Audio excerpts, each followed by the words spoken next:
Juan, que hace que aunque haga mucho calor y aunque estemos medio dormidos por después de comer, estamos aquí.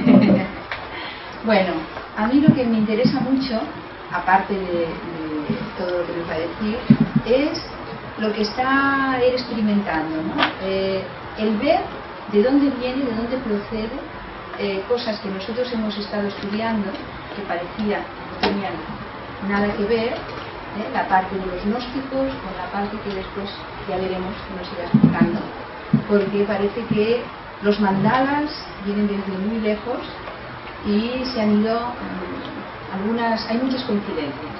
Esto nos sirve. El segundo objetivo de la sociedad teosófica es el estudio comparado de tanto de ciencia, filosofía, religiones, para ir viendo dónde está realmente la teosofía, la sabiduría divina. Y bueno, nada más que deciros, conocéis todos a Joan Mirall.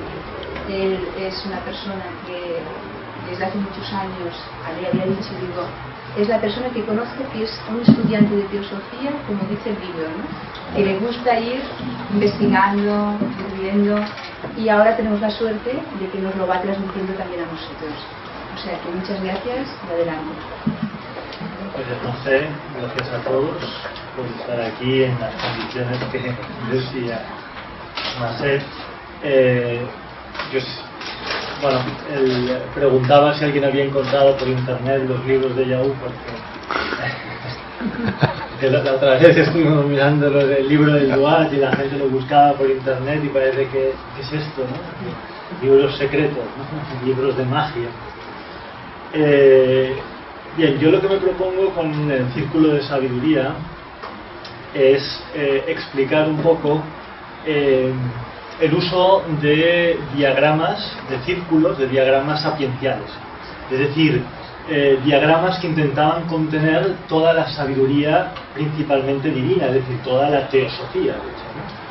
De hecho, ¿no? Eso es una práctica que ha sido muy usual a lo largo de la historia, pero muy desconocida también, porque implicaba el uso de estos diagramas, de estos círculos cosmológicos, de estos círculos sapienciales, implicaba toda una serie de ritos y una serie de acciones vinculados a esto que estaban muy relacionados con el tema de la magia y demás, y todo esto, claro, siempre da un poco de respeto, ¿no? Es decir, la academia, que ha ido recuperando un poco todas estas cosas, se ha ido metiendo, pero claro, cuanto más se mete y ve las cosas así oscuras que se movían en estos ámbitos, oscuras desde el punto de vista académico, ¿no? Me refiero a no muy racional, digamos, ¿no? Es decir, entonces, claro, les provoca un cierto rechazo. Entonces, pues bueno, es decir, el círculo de sabiduría, con este espacio, pretendo recuperar o animaros a recuperar pues este uso de diagramas, o sea, la investigación de estos diagramas, que es muy interesante porque nos va a permitir entrelazar cosas aparentemente muy desconectadas, ¿no? en el espacio y en el tiempo. Empezamos, bueno, hay que decir que el nombre no es el nombre es el nombre de un libro que precisamente trata de este tema. El nombre, el Círculo de la Sabiduría, son 2 volúmenes de un autor que me parece interesantísimo, que es Ignacio Gómez de Liaño, que hizo un estudio precisamente de los diagramas cósmicos y de los diagramas cosmológicos, y este es un diagrama de él que podréis encontrar en el libro El Círculo de la Sabiduría, muy analizado, con mucho más detalle de lo que os voy a dar aquí unas pinceladas, porque es un tema bastante complejo. O sea, en este libro se explica el uso de los diagramas cosmológicos en el ámbito del gnosticismo y en el ámbito del maniqueísmo. Este es el primer volumen. Y el segundo volumen, curiosamente, trata el uso de los mandalas por parte del budismo tántrico. Y se dirá, ¿qué tiene que ver una cosa con la otra? Bien, por algún sitio había que empezar, y he empezado por el principio, ¿no? Es decir, curiosamente el principio, ¿no? Que es los diagramas cosmológicos, los diagramas gnósticos. Es un tema muy complicado, ya os aviso que es un tema muy complicado, ¿no? Es decir, del cual yo pretendo daros un poco una síntesis que será, o sea, muy esquemática, ¿no? Muy resumida, ¿no? Y claro, todavía ya llegaremos al uso de los diagramas en el tantrismo, ¿eh? Y entonces, claro, es doblemente difícil la labor de hoy, porque en primer lugar vamos a tratar una cosa que es bastante compleja, y en segundo lugar pretendo relacionarla con algo que suena un poco más, que es el uso del mandala, pero claro, sin haber introducido el uso del mandala, ¿no? Entonces, bueno, yo prometo que iré explicando cosas, ¿no? Y llegaremos al mandala. Pero el mandala es posterior.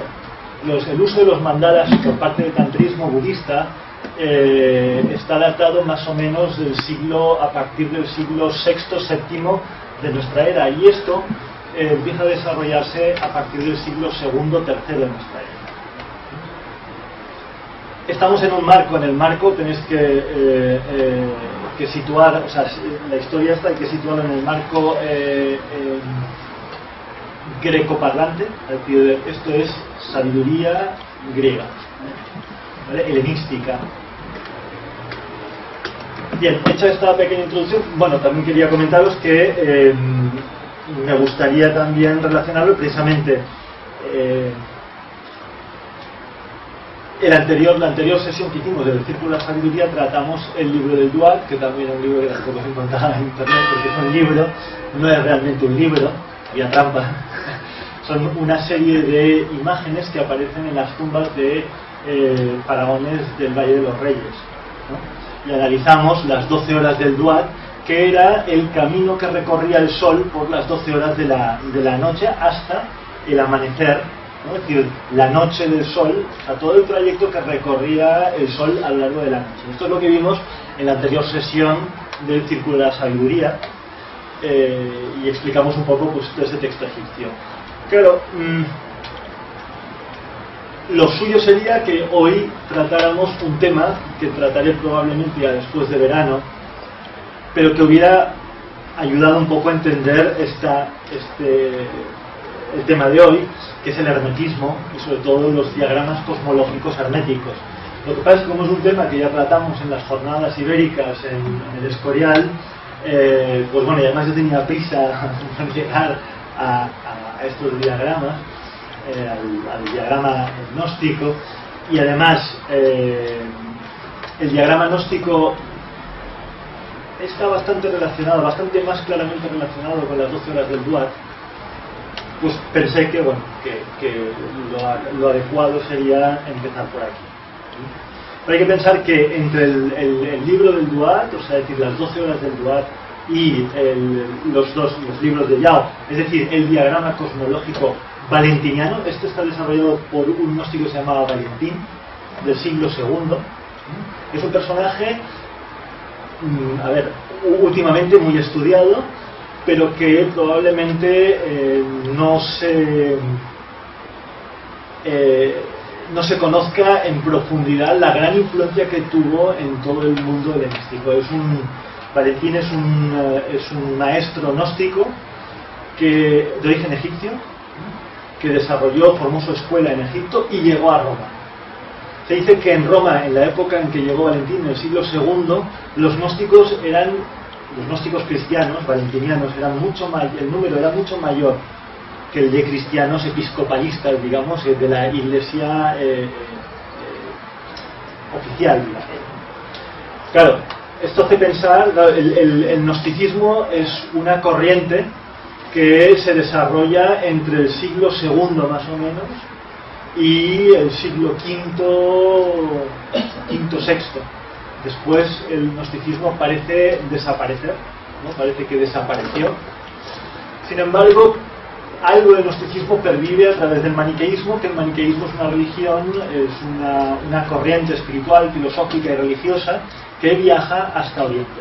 Y en Oriente es donde veremos, por toda la zona del imperio uigur, me parece que se llamaban los uigures, un imperio que hubo en la zona del sur de la China tocando al Tíbet, es en el entorno donde aparecen los primeros usos de mandalas, ¿no? Pero los maniqueos ya utilizaban un diagrama como este. Veremos pues los diagramas herméticos, veremos los maniqueos y por último abordaremos el uso del mandala por parte del budismo.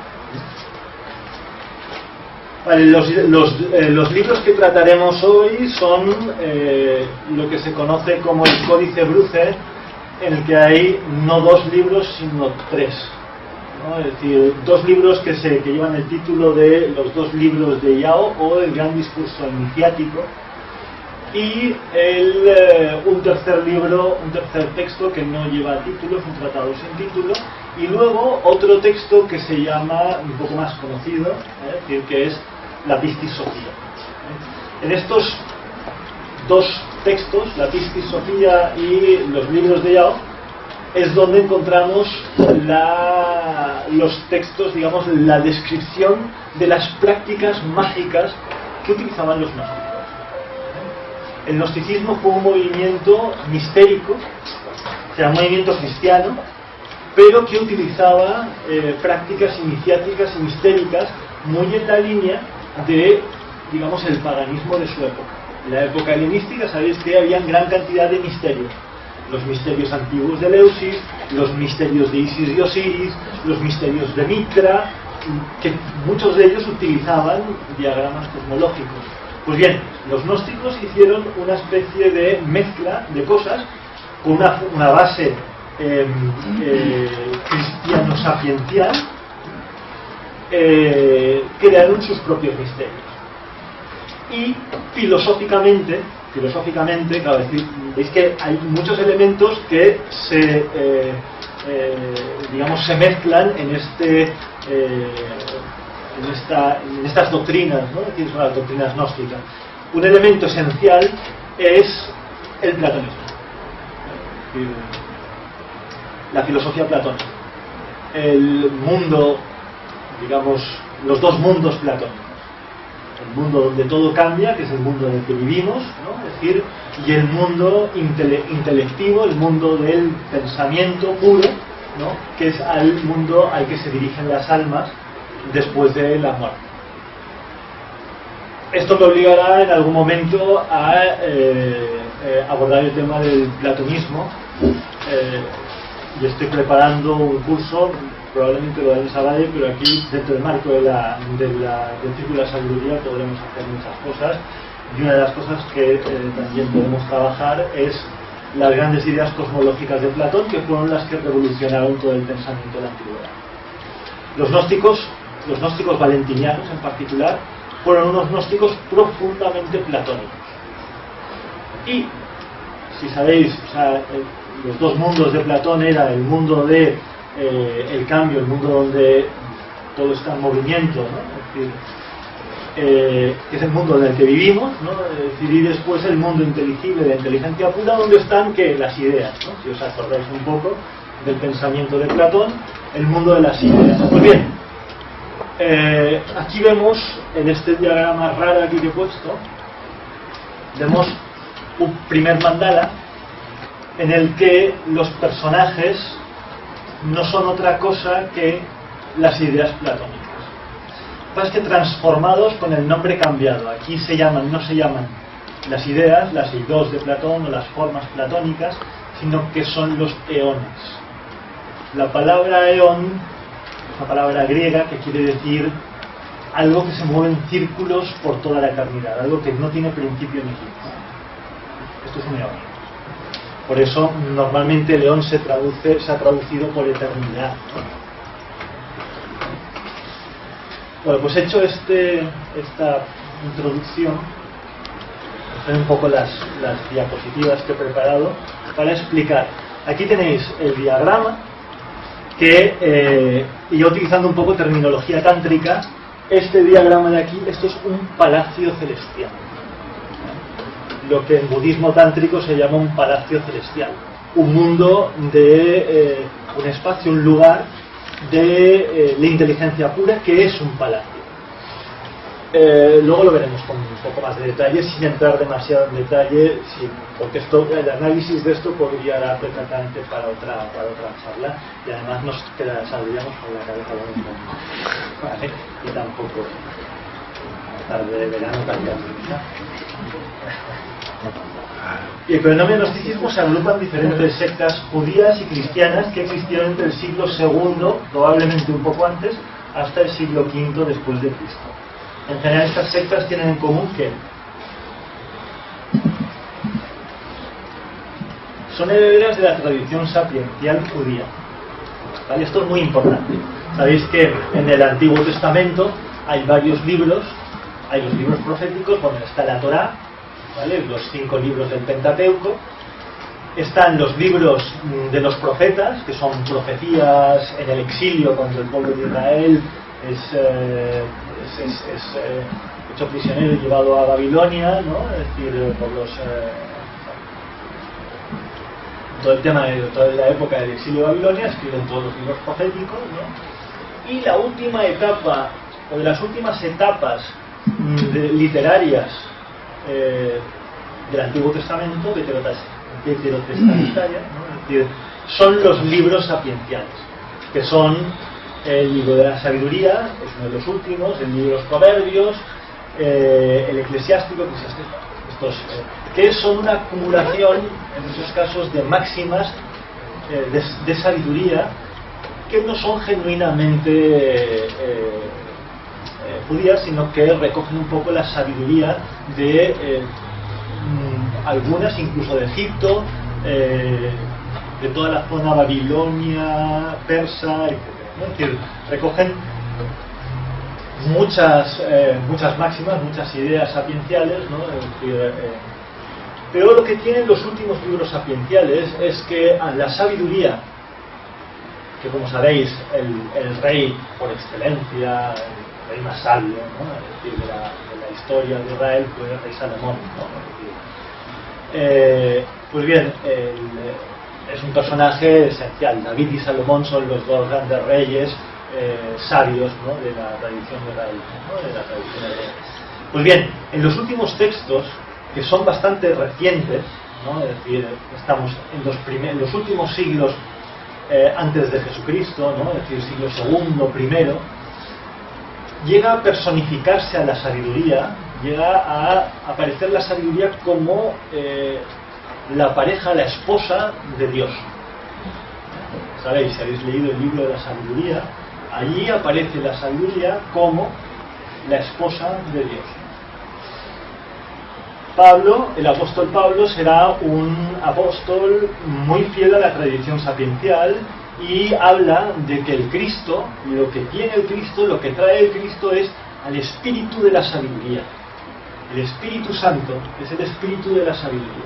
Y la sabiduría en realidad es todo el conocimiento divino del cosmos, del universo, ¿no? Es decir, hay un fragmento del libro de sabiduría en el que se describe lo que enseña la sabiduría, y la sabiduría es pues todo lo concerniente al universo, las plantas, los animales, en fin, toda la obra, toda la creación divina.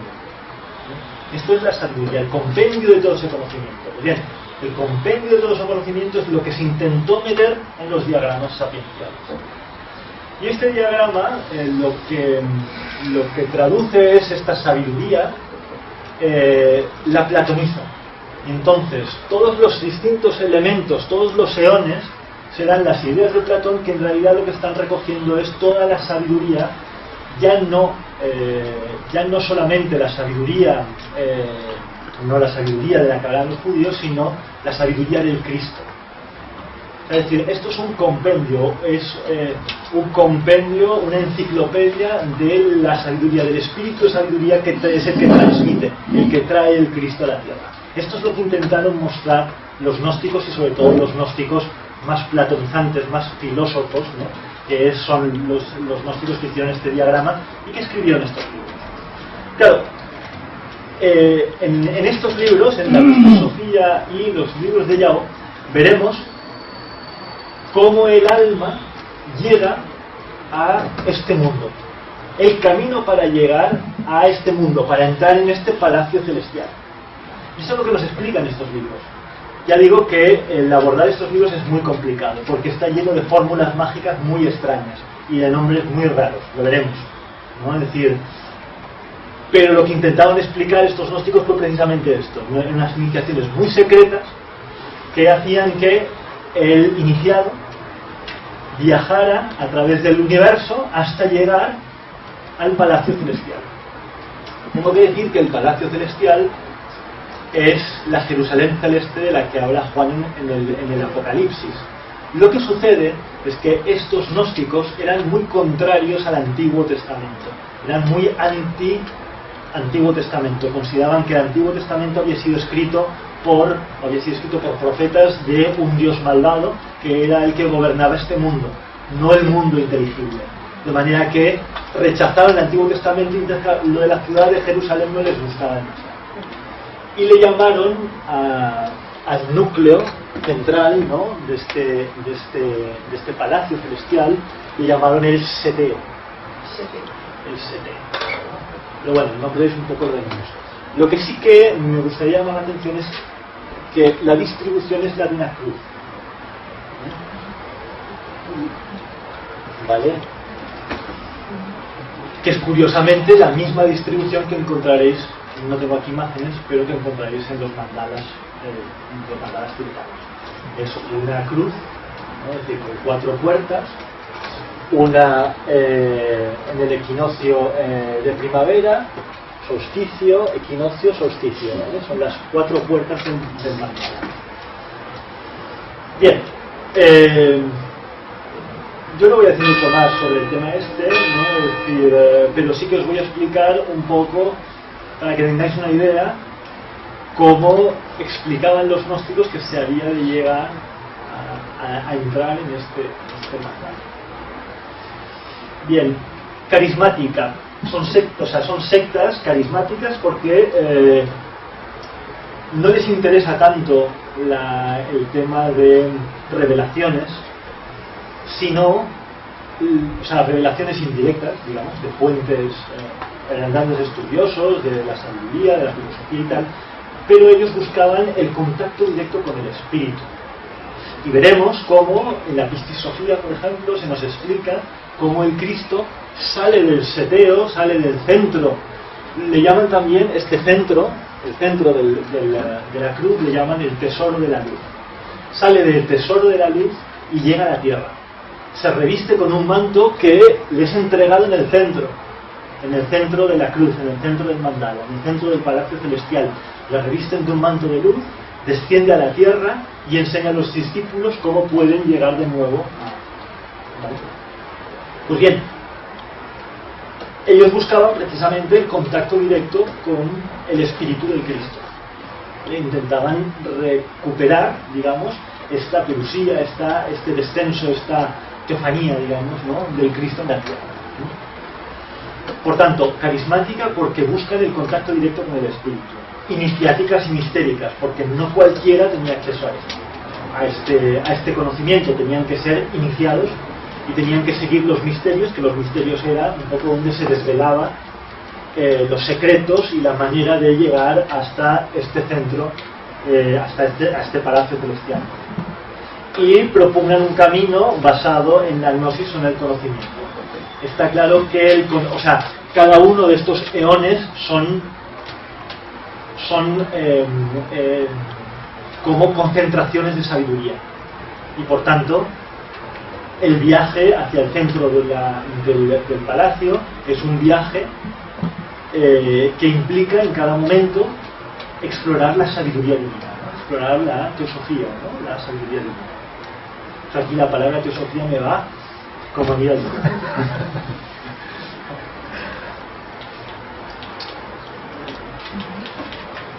Grupos gnósticos o sectas gnósticas judías fueron los sofitas, los nasenos, los setianos. Todos ellos daban gran importancia al culto a la serpiente como origen del conocimiento, porque claro, es decir, todos estos grupos ya tenían sus propios mandalas, tenían sus propios diagramas cosmológicos, que estaban muy relacionados con el paraíso del Génesis y un poco el mito del Génesis, el relato del Génesis. Y las sectas cristianas gnósticas, la más importante fue la de Marción, que se dice que no era una secta gnóstica, sino filonóstica o próxima al gnosticismo, pero bueno, no vamos a entrar en este detalle. Y sí, la de los Basílides y Valentín, que fueron los dos maestros gnósticos más importantes, y nos centraremos en los valentinianos. Las escuelas de estos dos últimos maestros presentan una filosofía muy compleja inspirada en el platonismo. Valentín fue uno de los más grandes maestros de la gnosis, y era originario, como os decía, de Egipto, y había nacido en torno al año 100. Y fue autor del Evangelio de la Verdad. Tenéis, aquí no sé si está en este texto, no sé si está el Evangelio de la Verdad, pero bueno, el gnosticismo es un movimiento muy complejo porque hay muchas sectas, ya veis, hay tanto judías, cristianas, pero tenemos la suerte de que tenemos que hay bastante material traducido. Hay 3 volúmenes muy importantes que son la biblioteca de Nag Hammadi, donde se recogen la mayoría de textos gnósticos que aparecieron pues, no hace mucho tiempo. En el siglo XX, a mediados del siglo XX, se descubrieron en Egipto, en Nag Hammadi, una localidad del centro de Egipto, aparecieron unas ánforas, unas vasijas llenas de rollo, de pergamino, muy deteriorado, pero se pudieron rescatar gran cantidad de textos de una biblioteca gnóstica que probablemente se escondió de alguna persecución, ¿no? Y tenemos estos 2 libros de un autor que además a mí me merece gran respeto y cariño, porque lo conocí en Buenos Aires y es un autor excelente, y todos sus libros son muy interesantes, que es Francisco García Bazán. Estos 2 textos, Gnosis Eterna, Gnosis Eterna 1 y Gnosis Eterna 2. El número 2 es la Pistis Sofía. Y el número 1, al final del número 1 encontraréis los 3 textos del Códice Bruce, los textos estos del libro de Yao, el gran discurso iniciático, que son la bomba. Ya veréis que son la bomba. Son realmente extraños. Es decir, uno cuando lee aquello alucina, y además veréis que están llenos de diagramas, algunos os los mostraré, pero están llenos de diagramas extrañísimos, ¿no? Es decir, bueno, es una cosa muy complicada, como os decía, pero bueno, intentaremos aproximarnos y al menos hacernos una idea de cuál era la intención de todo aquello, ¿no? Es decir, si bien reproducir aquello ya es prácticamente imposible, y si alguien está tentado de recuperar aquellos viejos misterios, le va a costar el gran trabajo. Bueno, un fragmento del Evangelio de la Verdad es alegría para quienes han recibido de parte del Padre de la Verdad el don de conocerlo por el poder del Logos, el Cristo, venido desde el pleroma. Un concepto importante, pleroma. La palabra pleroma griega quiere decir plenitud. Es el universo platónico de las ideas, es este palacio celestial. El pleroma.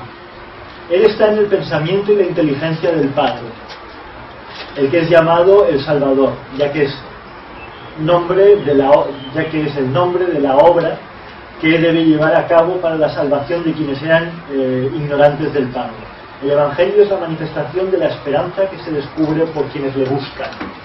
Bien, hay un elemento fundamental de este fragmento, y es el carácter soteriológico, el carácter de salvación. Es decir, los misterios cristianos están muy relacionados con la salvación del alma. En esta época, en el siglo I, y veremos aquí que hay una historia muy interesante, ¿no? Es decir, porque coincide con una decadencia sentida por los propios paganos de las antiguas religiones. La manifestación, la época en que aparece el misterio del Gólgota, en que se tiene lugar el misterio del Gólgota, está relacionada con una cierta revolución, digamos, atmosférica, ¿no? Es decir, la llegada del Cristo, y esto, si sois conocedores un poco de la obra de Rudolf Steiner, lo sabréis, ¿no? Es decir, porque Steiner insistió que es un punto, una época, un punto de inflexión muy grande, ¿no? La llegada del Cristo. Y en estos textos se deja ver, y lo veremos. Al final de todo, de estas diapositivas, veremos cómo el Cristo trastoca todos los cielos. Y es más, es muy probable que este orden de los eones se reorganizara precisamente para posibilitar el acceso de las almas a este palacio celestial. Es decir, que hay como una especie de revolución en los cielos que abrieron los cielos para que las almas pudieran acceder. Valentín enseñó cómo se formó el universo divino de los 30 eones del pleroma, ¿vale? Los 30 eones son los... aquí hay unos cuantos más, veremos, en particular hay 4 más, pero en conjunto son 30 eones, ¿vale? Son las 30 ideas platónicas en el universo inteligible. Os hago rememorar misterios inefables y supracelestes, es decir, más allá de los cielos, y esto es importante. Al principio el Padre contenía en sí todas las cosas que se hallaban en él en ignorancia. Al pensamiento que estaba en él lo llaman gracia, porque suministra los tesoros de la grandeza a los que provienen de ella. Pero los que hablan verdad le llaman silencio. Al principio silencio se unió con él, se unió con el Padre, abismo, y produjo al intelecto, al nous. Después de esto, silencio junto con el intelecto produjo a verdad. Después de esto, verdad, despertando una lubricidad semejante a la de su madre, se unió con el intelecto en unión incorruptible y en conyugio, siempre joven, produjeron una tétrada espiritual andrógina, hombre, iglesia, palabra y vida. Bien, este es un poco el esquema, para que lo veáis. Los eones del pleroma, es decir, la ordenación un poco de todas estas divinidades es el Padre o abismo, después silencio o pensamiento. Vamos a ver estos 8 primeros eones, no aparecen aquí. La primera, Ogdoada. La primera Ogdoada, curiosamente, la Ogdoada también se llamaba, en el hermetismo, Ogdoada se llamaba a las 7 esferas planetarias junto con el cielo de las esferas fijas, ¿vale? Pero la Ogdoada es un término muy relacionado con el hermetismo y con toda la tradición egipcia sapiencial, ¿vale? 8 divinidades. Pues estas son las 8 primeras divinidades: Padre y silencio, intelecto y verdad. Padre y silencio se unen y generan a hombre, iglesia, palabra y vida. Es decir, que son los primeros eones, las primeras ideas. Y hombre e iglesia forman la primera dodécada, es decir, 12 eones más, que son paráclito paterno, materno eterno, deseado, eclesiástico, fe, esperanza, caridad, inteligencia, virtud y sabiduría. Estos de aquí no son los 12 de estos de aquí. 1, 2, 3, 4, 5, 6, 7, 8, 9, 10, 11 y 12.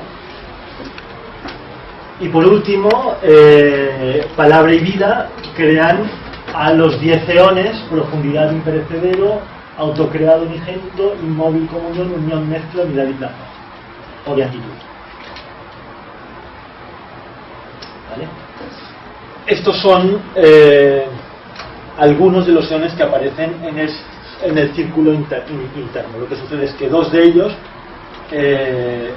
entran a formar parte precisamente para poder posibilitar la venida del Salvador. 2 de ellos entran en el centro del mandala para generar al Cristo, que será el que descienda. ¿Vale? ¿Se me sigue hasta ahora? La cosa es complicada. La cosa es complicada. Bien, este es el ciclo de creación de los eones, es decir, cómo se distribuyen todos las grandes ideas de este pensamiento, de estos seres que están más allá de todo lo conocido, digamos, estas ideas platónicas se ordenan así, y se ordenan de una manera, o sea, que la selección de las ideas, de estos eones, está muy basada en el Evangelio cristiano.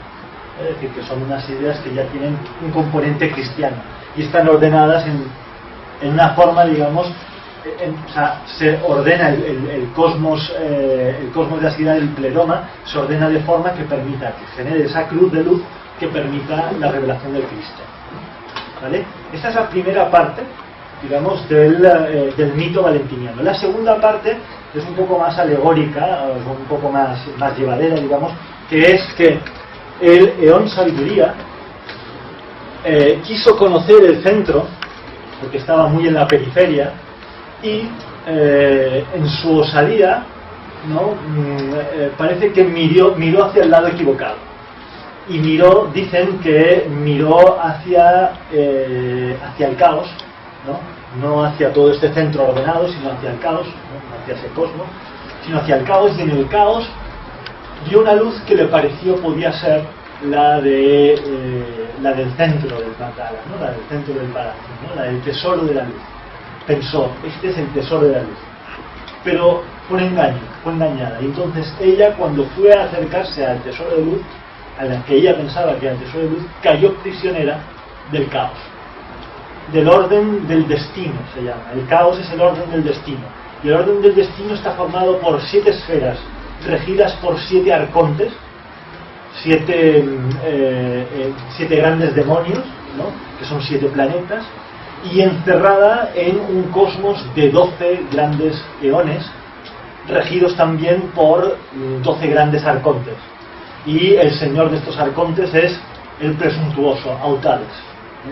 Y Autades hizo prisionera a este eón que procedía de la luz, ¿vale? Que es el alma, la sabiduría del alma. Lo hizo prisionero en el caos, y ahí le robó toda la luz que tenía, y quedó ahí prisionero. Entonces, claro, desde esto conmovió el orden de los eones y forzó a que 2 de estos eones entraran dentro del centro, dentro del seteo, dentro del tesoro de luz, fabricaran, engendraran al Salvador, al Cristo, crearan el vestido de luz, ¿no? Y ayudaran, es decir, abrieran un camino para que el Cristo descendiera a la tierra y rescatara a Sabiduría y le ayudase a volver al centro del tesoro de la luz. La rescatarán de la Eimarmené. Eimarmené, la palabra Eimarmené quiere decir destino, ¿vale? Es el orden del tiempo, es el orden donde todo perece, donde todo muere, ¿no?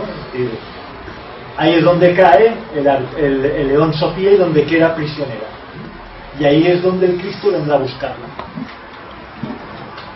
El Eón Sabiduría quedó atrapado en la Eimarmené, torturado por el presuntuoso, por Autades.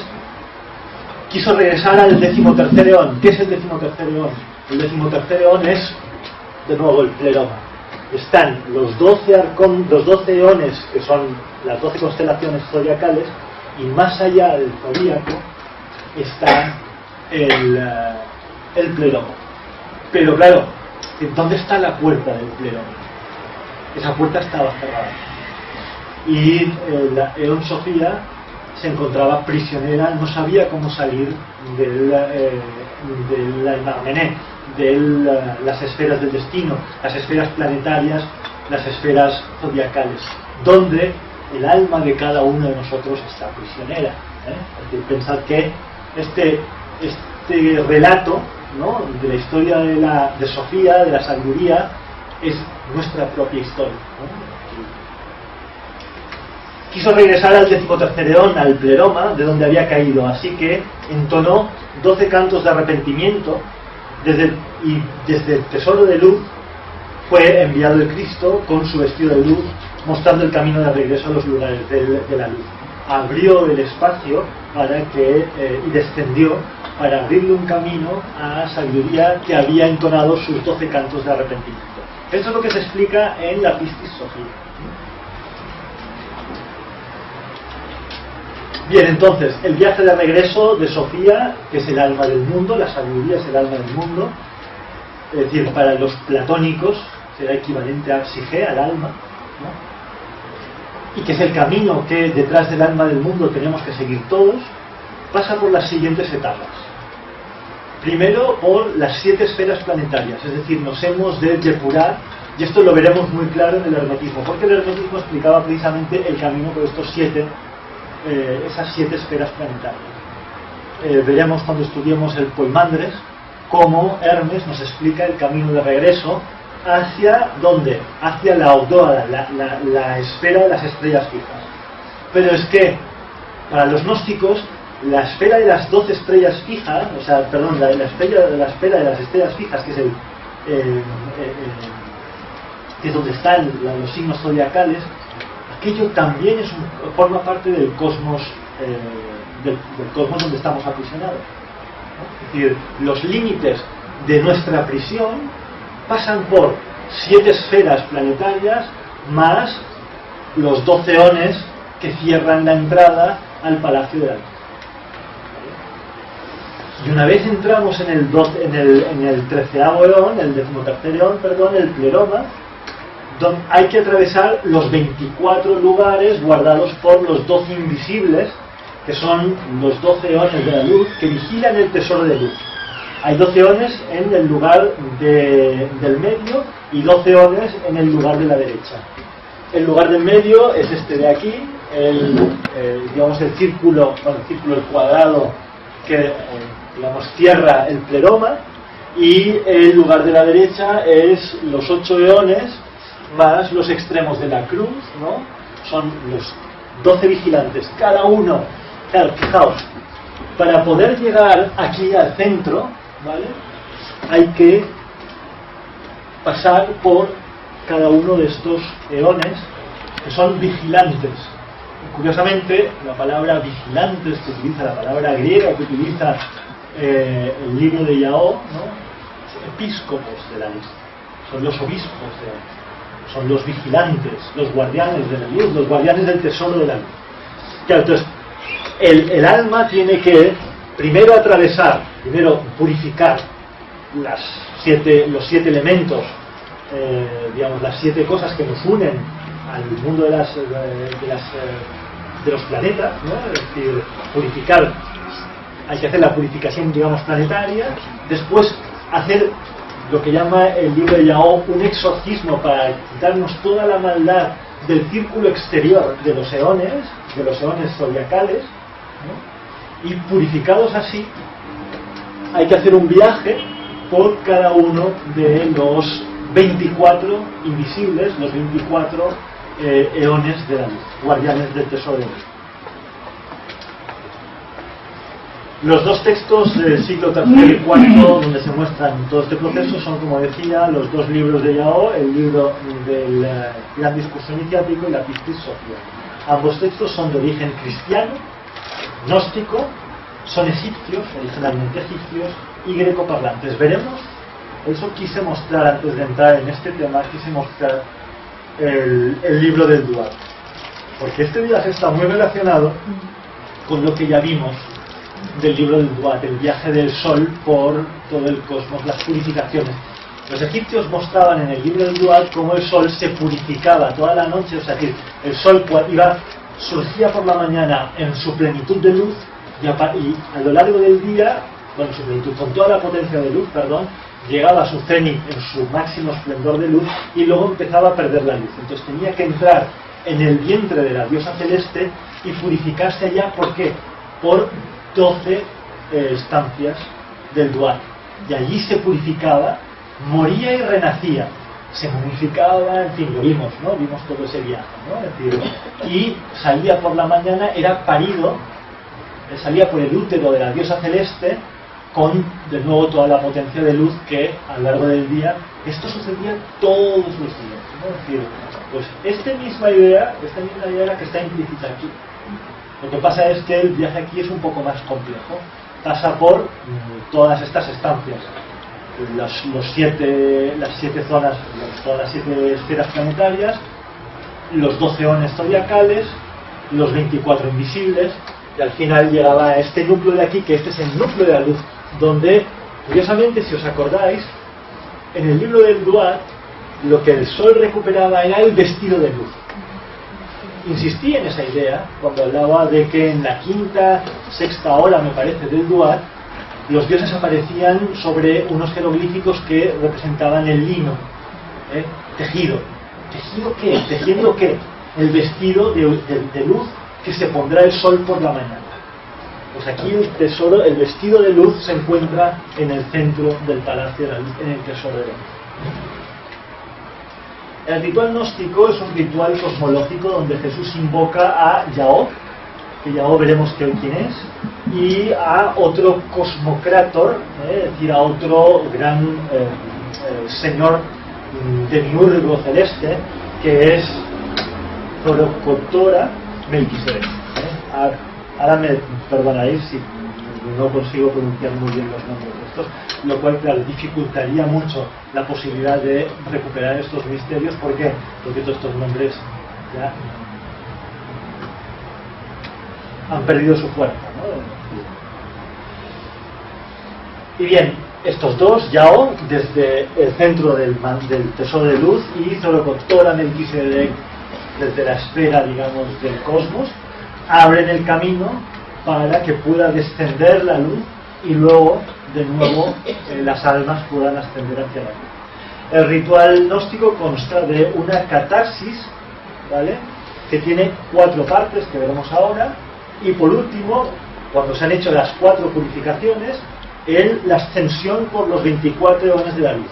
Claro, el viaje, ya lo veremos también, es decir, el viaje por los 24 eones de la luz, o sea, las 4 catarsis son 4 bautismos, bueno, 3 bautismos y un exorcismo, ¿vale? Y el ascenso por los 24 eones de la luz es súper complejo, ¿eh? Es decir, porque va explicando cada uno de estos eones, tiene sus vigilantes, tiene sus palabras de paso, tiene sus cifras, tiene sus sellos, tiene sus ritos, ¿no? Entonces, claro, los gnósticos aprendían cada uno de las fórmulas mágicas, los mantras y demás que habían de recitarse ante cada uno de los vigilantes para que el vigilante les dejara pasar. Justo, exactamente lo que explica el libro del Duat, que sabéis que va encontrándose el sol por distintas estancias que tienen sus vigilantes, sus guardianes, que les dan palabras de paso, etcétera, etcétera. Es la misma historia. Pero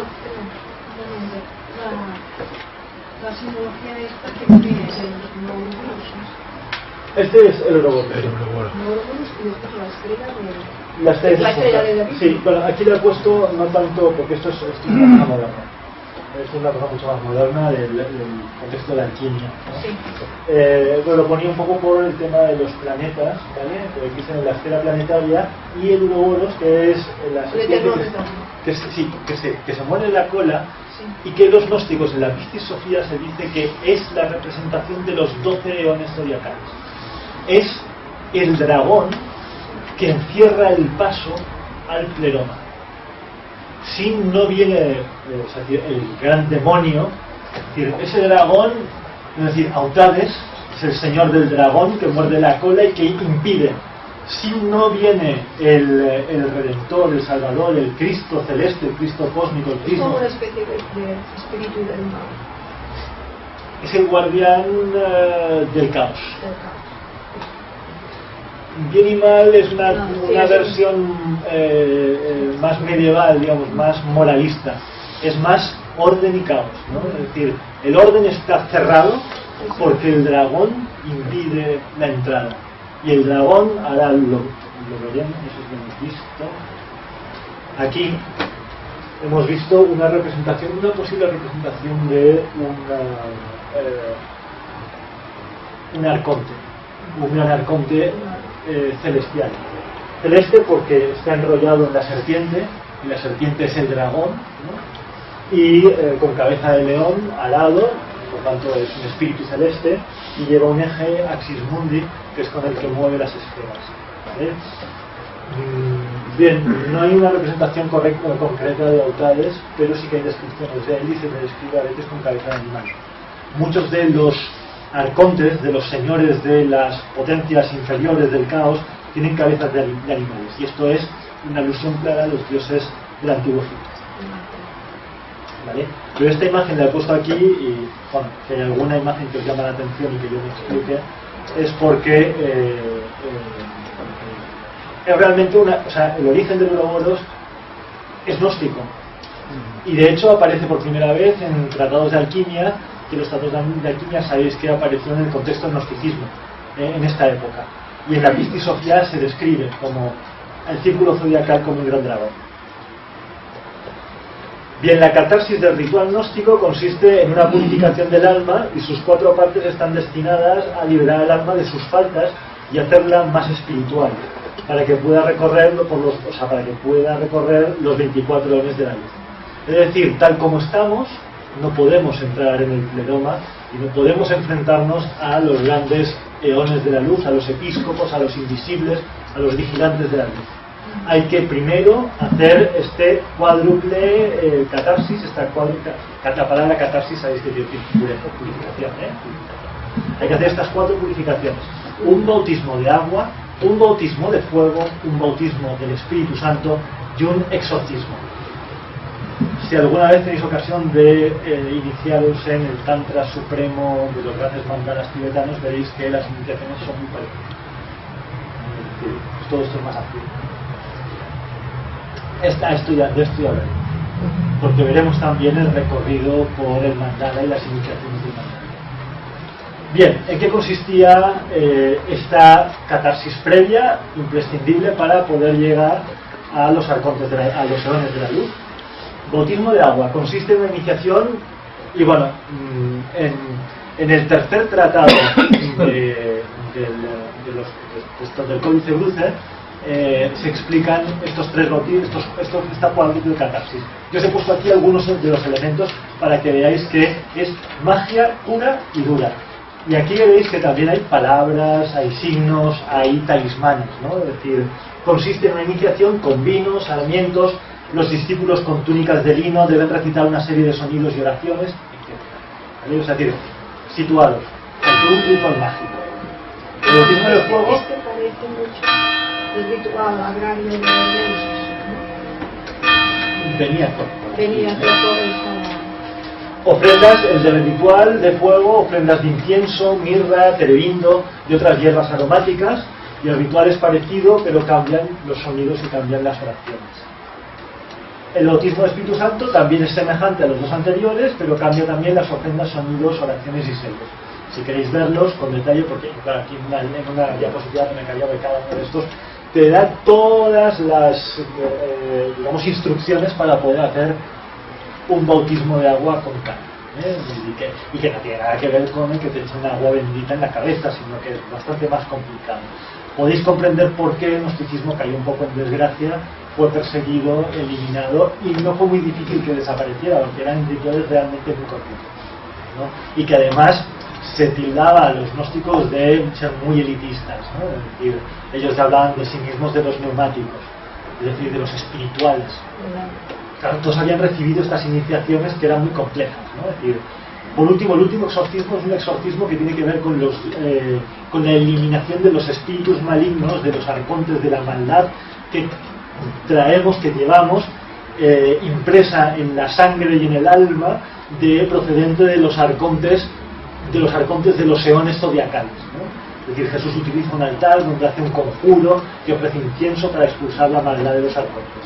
También se describe en este libro cómo Jesús hace este ritual y enseña a los gnósticos a hacer este ritual. Bien, hemos terminado esta primera parte, nos hemos iniciado, nos hemos bautizado, estamos bautizados y ahora vamos a entrar en los misterios de la luz. El camino a través de los 24 lugares, de los 24 invisibles, está descrito en el primer libro de Yao, que como os digo es kafkiano, o sea, es un libro muy complicado, Ya veréis por qué. Yao es el nombre del tesoro de luz cuando quiere revelarse como creador de los 24 eones de la luz, es decir, cuando es conmovido todo el universo desde el centro del pleroma. Yao es la divinidad, el nombre de la divinidad que empieza a emanarse. Es decir, cada uno de estos eones son emanaciones de Yao, y su nombre secreto es Yao tal, Yao cual, Yao no sé qué, ¿vale? Es decir, se les conocía como el reintegrador, el eclesial, el entendimiento, caridad, etcétera, etcétera, pero su nombre secreto lo veremos ahora, o al menos algunos.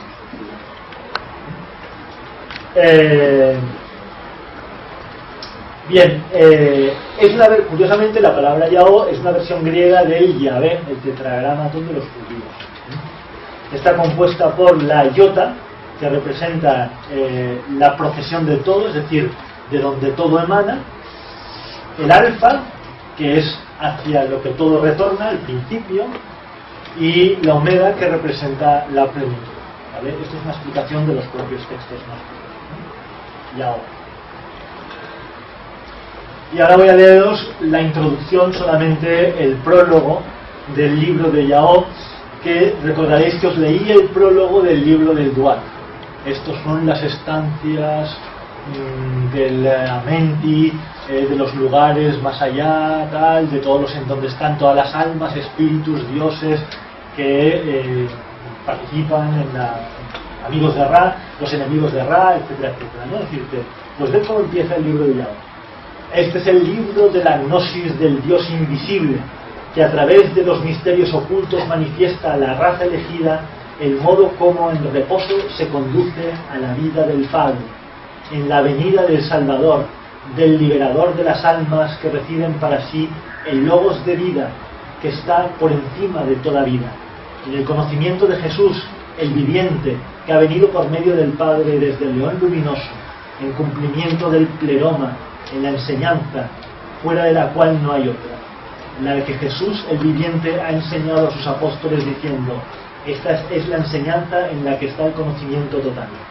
Es que estas son las enseñanzas de los dioses, los néter, los espíritus y tal. Así empezaba el libro del Duat, así empieza el libro de Yao. Estos son los nombres, los misterios de los invisibles, de todos los lugares, de los vigilantes de los lugares por los cuales vino Jesús, la palabra, ¿no? Es decir, el logos de vida, ¿no? Es decir, y a los cuales hemos de volver, ¿no? Es decir, esto es lo que explica el que en esto ya lo hemos visto. Atravesar los lugares implica 7 esferas de los arcontes del destino, de la Iparmené, 12 eones zodiacales. Esto, como ya os he dicho, ya lo hemos hecho con las 4 purificaciones. Y luego son 13, el 13º eón es el pleroma, que está compuesto por los 12 lugares del medio, ¿vale? Los 12 primeros invisibles, y los 12 lugares de la derecha, que son los que están más cerca del tesoro de la luz, que es el conjunto del círculo este interior, ¿vale? Aquí os he mostrado el círculo interior, que son abismo, bueno, ya hemos visto los 8 primeros, la primera ondóada, y de la cual, para este proceso de emergencia, Cristo, Espíritu Santo y el unigénito mejor, el Espíritu Santo y Cristo, ¿no? Que son, digamos, los que es un poco complicado, pero bueno, es decir, dos de los eones de este segundo círculo, de esta segunda de la década, entran en el centro, ¿vale? Para preparar la venida del Salvador, ¿vale? Entonces forman esta especie de triángulo, ¿no? De padre, madre, hijo, padre, madre, hijo, ¿vale? Es decir, aquí no hay ¿vale? El Espíritu Santo aquí es el pensamiento, ¿no? Es decir, intelecto, pensamiento y la palabra, el logos, ¿no? Y el Iparmené y los 12 eones son los lugares dominados por el gran presuntuoso, tales que lo hemos visto, 7 esferas, los arcontes, 12 eones. Bueno, esto ya lo hemos visto también. En los lugares, los vigilantes del tesoro de la luz, en los lugares de la luz rigen los 24 invisibles, que son los 24 eones que están de alguna manera guardando, ¿vale? Todo el centro, el interior del mandala, el interior del palacio de luz, el tesoro de la luz. Son episcopos, ya lo hemos dicho, ¿no? Los vigilantes de la luz. Cada uno tiene un nombre, un sello y una palabra de paso. Todos han emanado de Yao, ¿vale? Son todo emanaciones del tesoro de la luz, de donde han venido estos 4 misterios, y donde se encuentra el vestido de la luz de Cristo. Esto es muy importante, ¿no? Y lo remarco. Y en el centro es donde se gesta el vestido de la luz. Estos son algunos de los nombres de los 24 misiones y sus órdenes, ¿vale? Y aquí veréis. Estos son algunos de los nombres de los 24 invisibles, que son los vigilantes. La primera emanación se llama So Xiao Yao, que tiene 3 vigilantes y 12 misiones. Es decir, de él irradian 12 seres, ¿no? De este emana Yocio Yao, con sus vigilantes y sus emisiones. De este último, de Yocio Yao, emana Yobao Yao.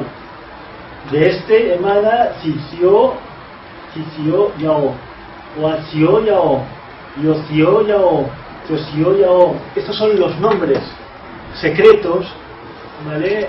De cada uno de estos invisibles. Hay que pensar que ahora estamos en el gran discurso iniciático. Aquí Jesús nos está revelando los misterios del pleroma, nos está explicando el nombre secreto de los vigilantes de la luz. Por eso da estos nombres tan raros, ¿vale? Y cada emisión además es emisora, probolei, ¿no?, que es la palabra que utilizan los griegos, de la siguiente. Aquí tenemos algunos de los sellos. Cada emisión del consejo de la luz tiene un sello. Su nombre y sus palabras de paso se representan en los diagramas que enseña Jesús a sus discípulos. Jesús revela a sus discípulos estos diagramas. Y además los guía a los discípulos, los guía a través de todos estos vigilantes, ¿no? A través de los episcopos de la luz hasta el tesoro de Dios. Vale, pues aquí tenemos sellos, aquí está el nombre secreto, y aquí hay el nombre de las 12 emanaciones y el nombre de los tres, algunos de los nombres de los tres vigilantes de cada uno de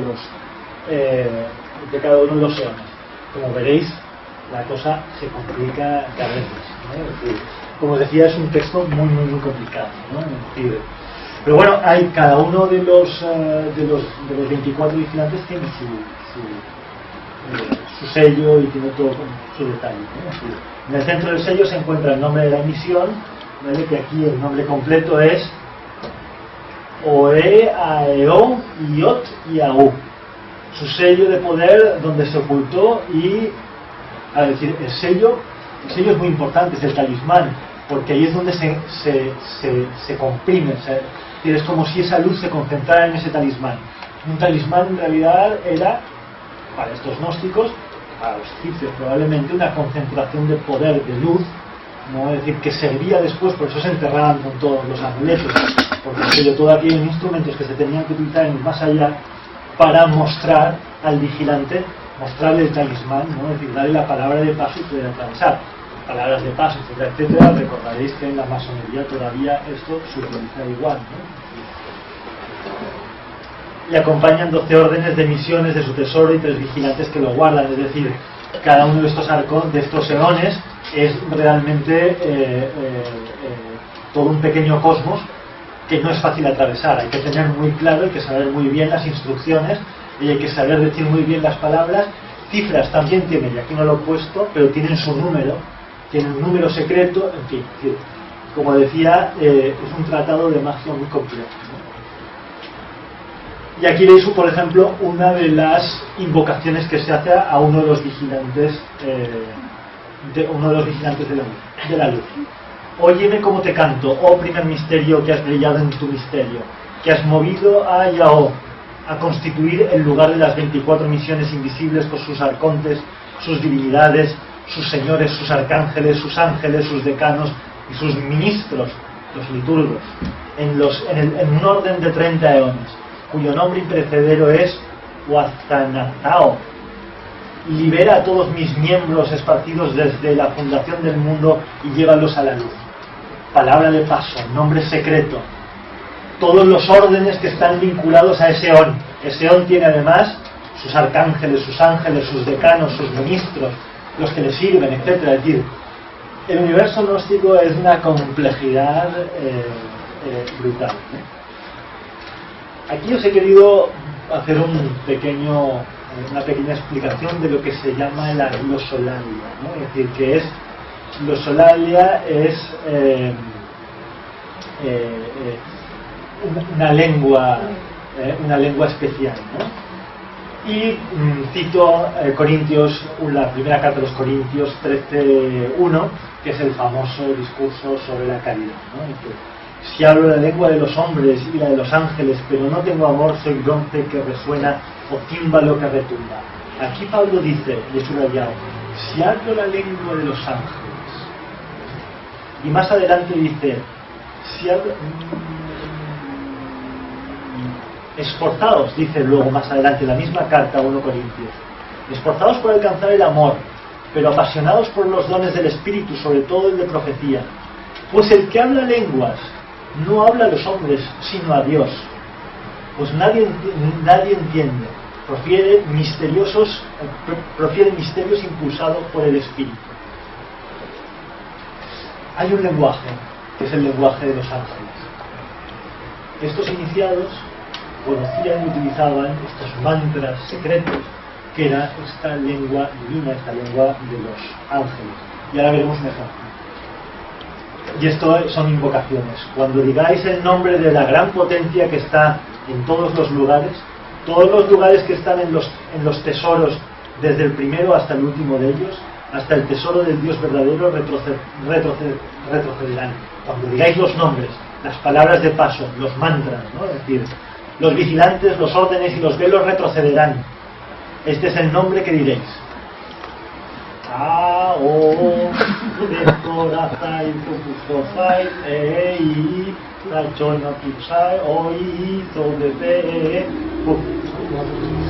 En fin.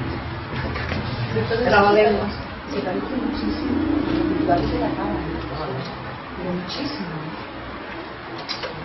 Aquí el árbol de las 10 emanaciones de las séfiras, o sea, el árbol sefirótico a ver, bueno, no me entendería, algún día podemos hablar. Se me acaba de dónde sale la cama. Pero el libro del Zohar es de esta época. El libro del Zohar es de esta época. Está datado en esta época. En esta época de magia, y os diré, los gnósticos tenían una gran influencia, había un intercambio en Egipto. Tenéis que pensar que en Alejandría había el Serapeo, aquel famoso donde estaban los grandes misterios de Isis y Osiris, todos estos arcontes y estos dioses, están inspirados allí. Claro, cada dios tenía en sus capillas, tenía sus vigilantes, tenía sus liturgos, sus ministros, los que se servían. Claro, es decir, recorrer un templo egipcio era hacer un viaje por esto. Claro, es decir, claro, que esto nos queda ya muy lejos, ¿no? Es decir, pero claro, estos tíos lo tenían muy fresco, ¿no? Y entonces te describía, claro, pasearte por un templo lleno de capillas, se encontraba al sacerdote guardián, al sumo sacerdote, tenías que decirle ahí unas invocaciones, hacer unas ofrendas, en fin, una serie de cosas, ¿no? Es decir, que se habían de hacer en cada una de las capillas. Esto está sacado aquí. No es nuevo, esto no se lo inventaron, ¿no? Este entonces es el nombre que deberéis decir cuando estéis en el lugar de los íntimos, el lugar del Dios verdadero, los lugares de lo más exterior. Quedad de pie en el lugar de lo más externo y nombradle y sellaos con este sello. Hay varios sellos parecidos a este. Sellaos con este sello. Poneos en la frente una marca, ¿no? Es decir, no dice que se tenga que poner la frente, pero yo imagino.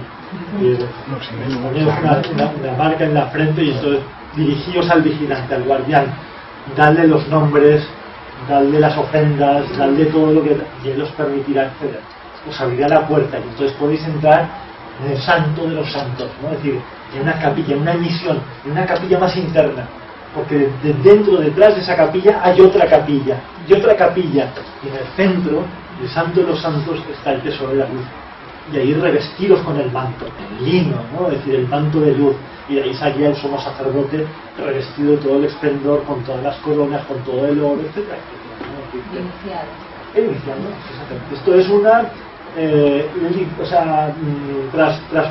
traslación literaria de probablemente los complejos rituales que se debían desarrollar en Egipto. Aquí vuelve otra vez otro nombre de estos, ¿no? Es decir, con esta lengua extraña glosolalia. Es decir, primero antes que este tened la cifra 1856 en vuestra mano, en fin, hay toda una serie de elementos que hay que tener en cuenta.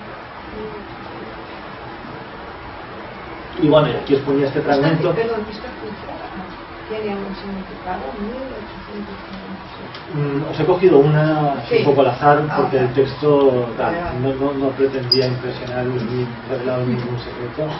No lo sé, se me escapa, porque realmente cuando uno se introduce en esto te puedes hacer una idea, pero realmente la cosa retrocedan los vigilantes de los 60 tesoros interiores y exteriores en la infinitud. Ya, bueno, ahora hemos hecho todo el viaje por los 24 eones, ¿vale? Es decir, hemos pasado con éxito los 24 espacios de la luz.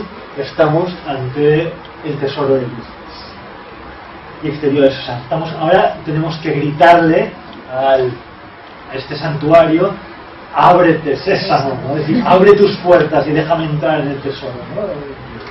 Me pongo ya en situación, ¿no? Retroceden los vigilantes de los 60 tesoros interiores y exteriores en la infinitud, todos los órdenes de los tesoros, los velos de los tesoros, los lugares de los caminos de su paternidad total, hasta que llegue al lugar del Dios verdadero, porque he nombrado el gran nombre que el Dios de todos los lugares y de todos los tesoros nos ha dicho, ¿no? Es decir, Jesús al final revela la palabra del paso para poder acceder a dónde, al tesoro de la luz. El tesoro de la luz contiene la ciudad santa llamada el seteo, que tiene la forma de un ser humano, y describe que tiene forma de un ser humano. Tras la magia invocativa y sus conjuros de los 3 bautismos, el exorcismo, Jesús guía a través de los 24 eones. Ante cada uno hay que recitar todas las palabras mágicas. Los vigilantes del tesoro, donde procede la luz del Cristo, se encuentra al final ante la morada de la mónada, ¿no? Es decir, el seteo, donde reside la mónada, ¿no? Es el periplo de la mónada. El tesoro de la luz está rodeado de los 24 misterios, el primer misterio, las 4 misiones en que estuvo inspirado. El Padre de las Luces. Y aquí un poco esta visión del seteo, el palacio, que es una visión antropomórfica, por eso todo el tema de la cruz, etc., ¿no? El Padre de las Luces construye la ciudad en forma de hombre. Su vientre es como el pleroma, sus dedos son como las 2 décadas, su ombligo es la mónada del seteo, sus rodillas la imagen del silencio, sus miembros como la profundidad, su vello, el pelo, los mundos del pleroma, etc., ¿no? Es decir, en realidad es como un gran... Si habéis leído algo de Cábala, el Adán Kadmon, ¿no? El gran Adán, ¿no? Es decir, está este hombre arquetípico, ¿no? Es decir, un hombre de plenitud, un hombre de la plenitud de la luz, ¿no? Que es en el fondo lo que representa el Cristo, ¿no? El seteo es el lugar donde se encuentra la ciudad, el lugar donde reside la mónada. Hay 12 mónadas que forman una corona sobre su cabeza, y aquí hay alguna descripción somera, ¿no? De la estructura un poco de este palacio celeste, que tiene mucho que ver con la ciudad de las 12 puertas del Apocalipsis, ¿no? 12 mónadas con coronas, 10 décadas que rodean sus hombros, 9 neadas que rodean su vientre, 7 dómadas que rodean sus pies, y un velo que forma una torre de 12 puertas con miríadas de arcángeles y ángeles cargados. Las visiones del palacio de la luz son... La primera mónada, bueno, y aquí ya entramos un poco en todo el proceso de soteriológico, ¿no? El proceso de salvación. La primera mónada le envió un vestido inefable, que era todo de luz, todo de vida, todo de resurrección, todo de amor, todo de fe, esto al Cristo. Todo de sabiduría, todo de gnosis, toda de paz, completo misterio, invisible total, incognoscible total, infinito total, silencioso total. Este vestido forma un velo que rodea por todas partes. Este es el hombre de luz. Bien. La Pistis Sophia empieza justo después de la muerte del Redentor. Después de sus 33 años, después de su muerte y resurrección, Jesús está, dice la Pistis Sophia, 14 años enseñando a sus discípulos. El Jesús resucitado. Pero, y ahora veremos cómo se les revela al principio. Sucedió que Jesús ascendió hasta el primer misterio, o sea, después de la muerte, la resurrección, Jesús asciende y llega al centro, abre el camino de luz, ¿vale? Y después, revestido con el manto de luz, con el vestido de luz, desciende de nuevo. Esto nos lo explica el prólogo de la Pistis Sophia. Y esto es una cita de la Pistis Sophia. Y os voy a leer la cita porque es preciosa, ¿no? Una gran potencia de luz produciendo una grandísima luz sin que hubiera medida alguna para la luz que le acompañaba, porque provenía de la luz de las luces y del misterio último, que es el 24 misterio, el tesoro de luz. Este poder luminoso descendió sobre Jesús y lo rodeó completamente cuando estaba sentado a cierta distancia de los discípulos en el monte de los Olivos. Sabéis que el Monte de los Olivos está en Jerusalén, la ciudad de Jerusalén, y a las afueras hay el cementerio, el Valle de Josafat, que mi madre siempre decía, ¿vas a ir al Valle de Josafat? Está allá, ¿no? Es decir, que es una especie de valle, ¿no? Es decir, y luego está la otra montaña, el Monte de los Olivos. Sabéis que el templo de Jerusalén, la muralla del templo, está en el monte Moriah, y luego está el monte Sión, donde estaba el palacio del rey David, ¿no? Es decir, que hay las colinas de Jerusalén, ¿no? Pues una de las colinas fuera ya del recinto amurallado de Jerusalén, ¿vale? Es el monte de los Olivos, que está lleno de olivos, y ahí es donde tiene lugar toda la revelación del Cristo. Pues después del misterio se encontraban los discípulos en el monte de los Olivos, cuando Jesús asciende y desciende, y este poder luminoso descendió sobre Jesús y lo rodeó. Y los rayos de luz eran iguales entre sí, y la luz era de diversa apariencia, y eran de diferentes figuras desde abajo hacia lo alto, de modo que un rayo era a menudo de mayor excelencia que otro, en una gran gloria de luz para la que no existía medida. Ella iba desde el inferior de la tierra hasta el cielo, y cuando los discípulos vieron esta luz, cayeron en un gran pavor y gran agitación. Sucedió que cuando la potencia luminosa hubo descendido sobre Jesús, gradualmente lo rodeó por completo. Entonces Jesús ascendió hacia la altura, descendiendo luz desbordante como una luz para la que no había medida. Y bien, y los apóstoles le dicen: Señor, aparta toda esta luz porque no vemos, o sea, no podemos soportar los apóstoles todavía no han hecho este viaje que ya hemos recorrido nosotros, Nosotros probablemente hubiéramos podido ver toda esa luz que emanaba del Cristo de Dios, ¿no? Pero los apóstoles no habían hecho todavía, los discípulos no habían hecho todavía el viaje. Y en la Pistis Sofía es muy curioso porque los discípulos son hombres y mujeres. Están María Magdalena, que es la discípula principal, y Juan, que es el discípulo principal. Pues está Marta, María Madre, en fin, de todo un grupo de discípulas y discípulos. La Pistis Sofía no hace distinciones, ¿no? Y es más, las discípulas, normalmente cuando María Magdalena habla y le pregunta, Jesús llega a decirle que es una de las grandes discípulas, ¿no? Dice: tú eres la que mejor me entiende, ¿no? Seguro que vale la pena la Pistis Sofía. Pues le piden los discípulos, le piden: por favor, aparta toda esa luz porque no podemos verte, no podemos entenderte, ¿no? Es decir, y Jesús retira la luz, se les revela como le conocían y les explica los bautismos, los misterios, en fin, todo este viaje que hemos hecho. Pero ¿qué sucedía en el universo? Y tranquilo, que acabo. El ocaso de los dioses. La Pistis Sofía nos narra cómo Cristo puso fin al poder de los dioses paganos, su magia y sus oráculos. Y los arcontes, dicen, y las damas, el gran tirano, y todos los tiranos que están en los eones del caos, se aterrorizaron y comenzaron a hacer guerra contra la luz. Es decir, de pronto ven toda esta revelación de luz y todos los arcontes de los eones, de los planetas, todos los planetas, ¿no? Es decir, sabéis que, claro, los paganos cuando pedían oráculos, los astrólogos iban a los templos, invocaban a los dioses oraculares, que normalmente eran dioses planetarios, o sus demonios, es decir, los demonios famosos de los dioses, invocaban a todas estas puertas del cosmos.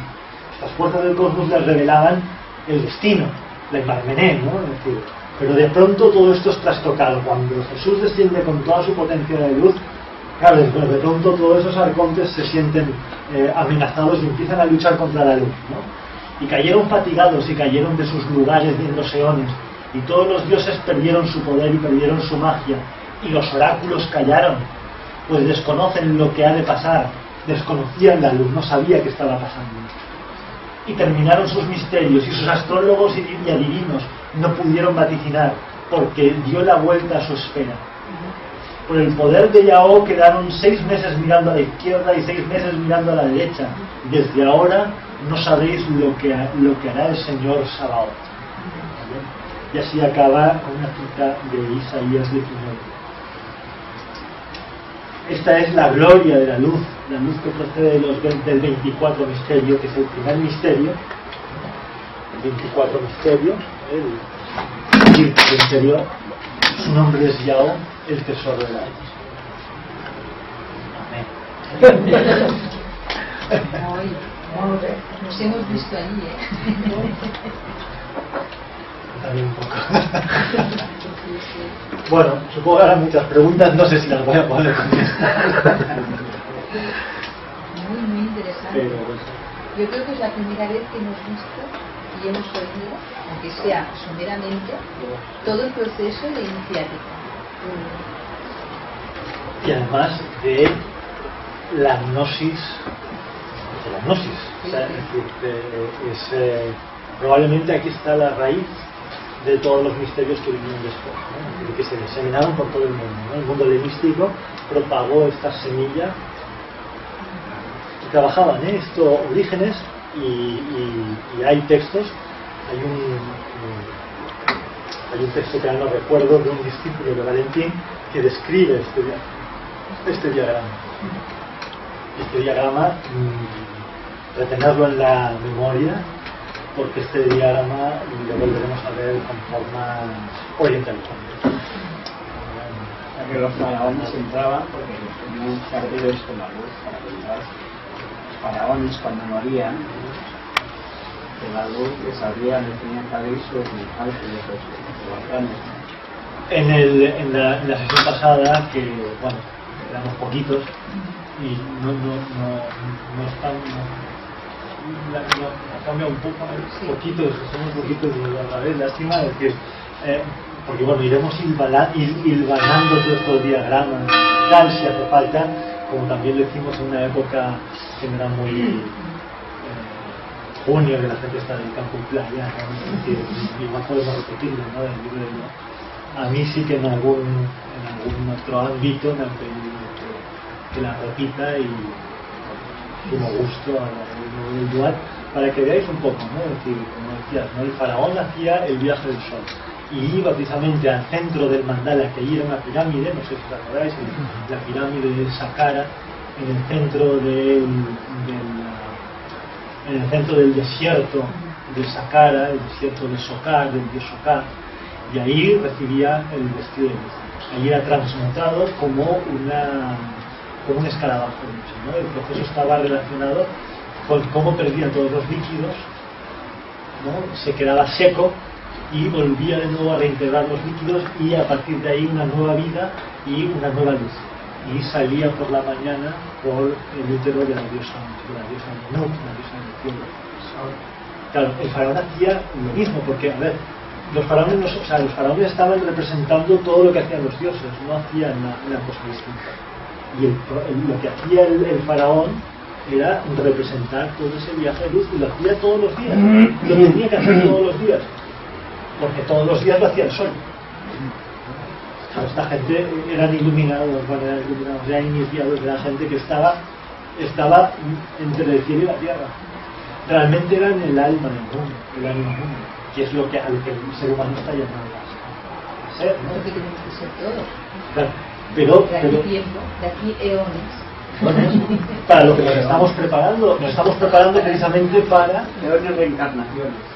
Sí, de aquí eones, todos los seres humanos repetiremos todo el ciclo celeste, del sol central, ya no solamente el sol del sistema, el sol de la galaxia. Es decir, aquí también nos explican, como pasaba en el lugar, que había la metamorfosis, que luego la alquimia también lo hizo, ¿no? De que, fíjate que hay los diferentes bautismos, que sería la purificación, incluso el exorcismo, y ahí es cuando del escarabajo, ¿no?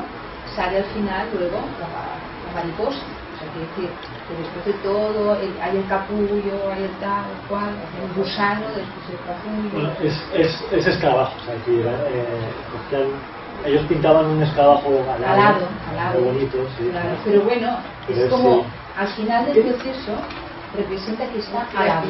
Pero cogieron el símbolo del escarabajo, curiosamente, el símbolo del escarabajo lo cogieron porque todo ese proceso El escarabajo lo hacía dentro de la bola.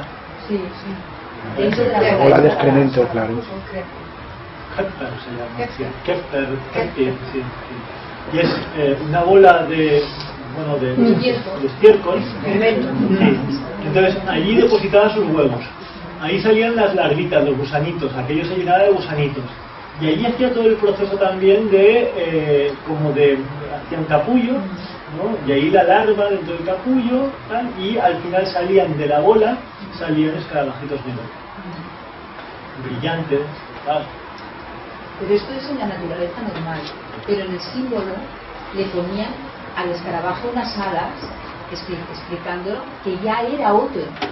Es lo mismo, es la muerte, pero cuando llega el iniciado, está con su vestido de oro, está con toda la luz.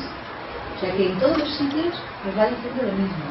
Y además, si primero no hay la muerte iniciática con todos los exorcismos, etc., mueres al cosmos del caos, no puedes entrar al pleroma, no puedes entrar en el palacio celestial. El palacio celestial además tiene todos sus vigilantes, etc., los obispos ahí. Los obispos de la luz. Muy interesante, me ha gustado muchísimo. Yo mismo me sorprendí. Eso que no llegas antes. Estaba un poco, ¿sabes? Bueno, no sé, porque todo es un lío, ¿sabes? Y cuando cojo unos dos libros